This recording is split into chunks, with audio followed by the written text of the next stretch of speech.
Good morning everyone.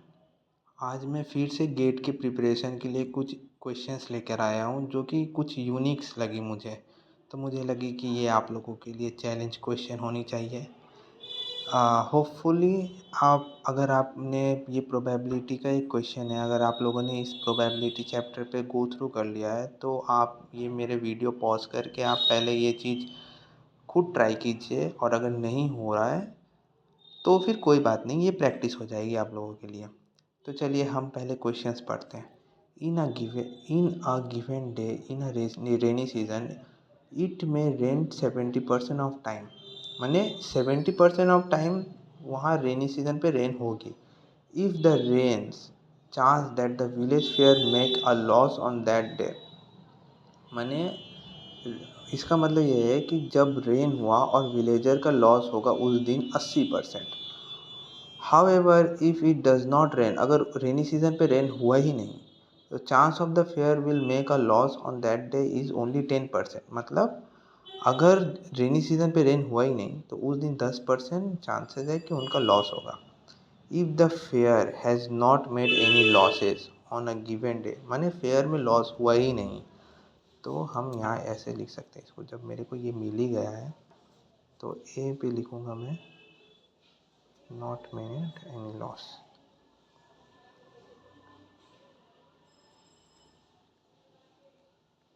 Not made a loss ये पूछा है, ठीक है।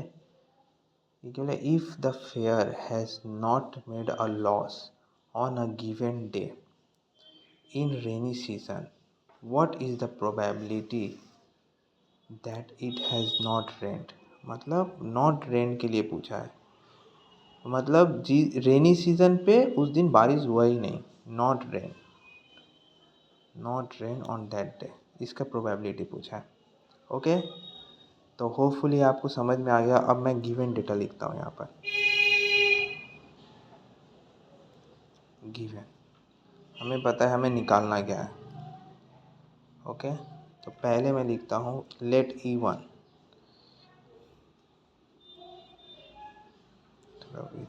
E1 को हम लिखते हैं इट रेन। रेनी सीजन पे रेन हुआ, ठीक है।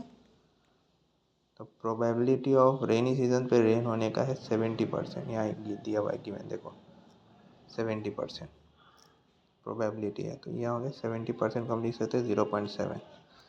E2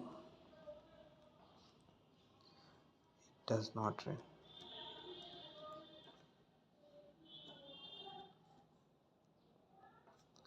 तो यहाँ हम लिख सकते हैं P ऑफ E2।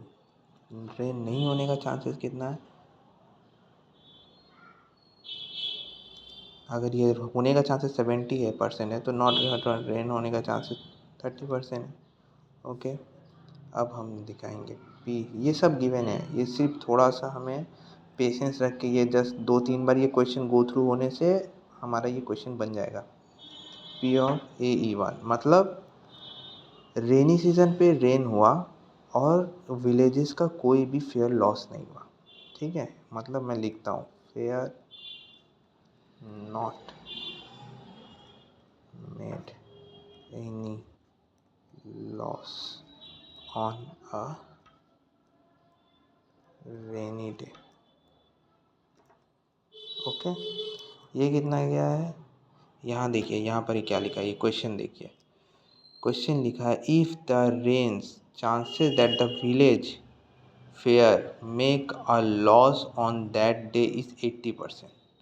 यहाँ देखिए यहाँ क्या बोला है, अगर रेन हुआ, रेनी डे पे रेन हुआ और विलेजर्स का लॉस होगा 80%, बट लॉस दिया, लॉस होगा 80%। हम क्या लिखे हैं, fair not made any losses on rainy day, मतलब 1 minus 0.8 which is equals to 20%।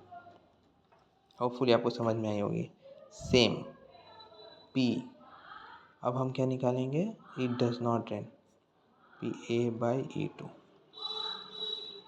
मतलब इसमें मैं क्या बोलना चाह रहा हूँ, fair not made any loss on a non rainy day. आपको पता होना चाहिए आप निकाल क्या रहे हो। अब यहाँ फिर से क्वेश्चन पे जाइए, क्वेश्चन पे क्या लिखा हुआ है ये देखिए। However if it does not rain, जिस दिन रेन हुआ ही नहीं, chances of the fair will make a losses on that day is 10%। मतलब लॉस होने की चांसेस कितनी है? 10%, जिस दिन रेनी डे पे रेन हुआ ही नहीं। तो हम यहाँ पर क्या हम फाइंड आउट करें? Fair not made any losses on non rainy day. Non rainy day के लिए निकाले तो 1 माइनस 0.1 होगी।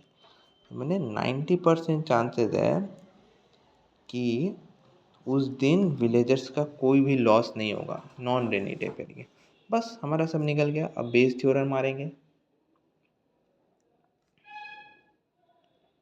बेस थ्योरम लिखेंगे। बेस थ्योरम क्या है? अच्छा, क्वेश्चन पे क्या पूछा देखिए। If the fair has not made a loss on a given day, loss नहीं हुआ, ठीक है, in a rainy season, in the rainy season, what is the probability that it has not rained on that day? Not rained on that day को हम क्या denote कर रहे हैं? E2। E2 mean it does not rain. तो हमें क्या निकालना है? बेस थ्योरम में मारेंगे P by not rain means हम यहाँ पर क्या बोलने की कोशिश कर रहे हैं? P फेयर लॉस नहीं हुआ ऑन नॉन रेनी डे, कोई भी लॉस नहीं हुआ ऑन नॉन रेनी डे। इसे मैं ऐसे पढ़ता हूँ, कोई भी फेयर लॉस नहीं हुआ on non rainy day. Okay, वैसे ही हम तो अब हम बेस थ्योरम मारे P(E2/A1), हमें यही फाइंड आउट करना है। ये आपको पता चल गया तो आपका क्वेश्चन हो ही गया। मतलब अब तो सिंपली कैलकुलेशन है। E2 into P of A/E2 divided by P of E2 into P of A/E2 plus P of E1 into P of A/E1। Simply बस वैल्यू पुट करूँगा। E2 पे कितना है हमारा? 0.3 into P A/E2 0.9 divided by 0.3 into 0.9 plus PE1 कितना है? 0.7 into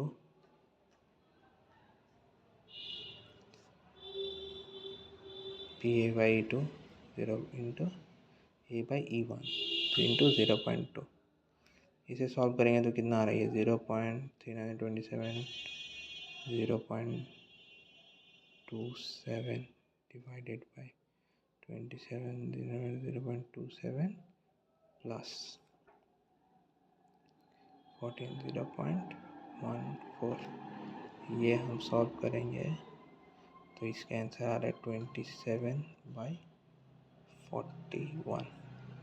ये है इसका आंसर। मैंने कौन सा ऑप्शन? 27/41, ये रहा ऑप्शन डी।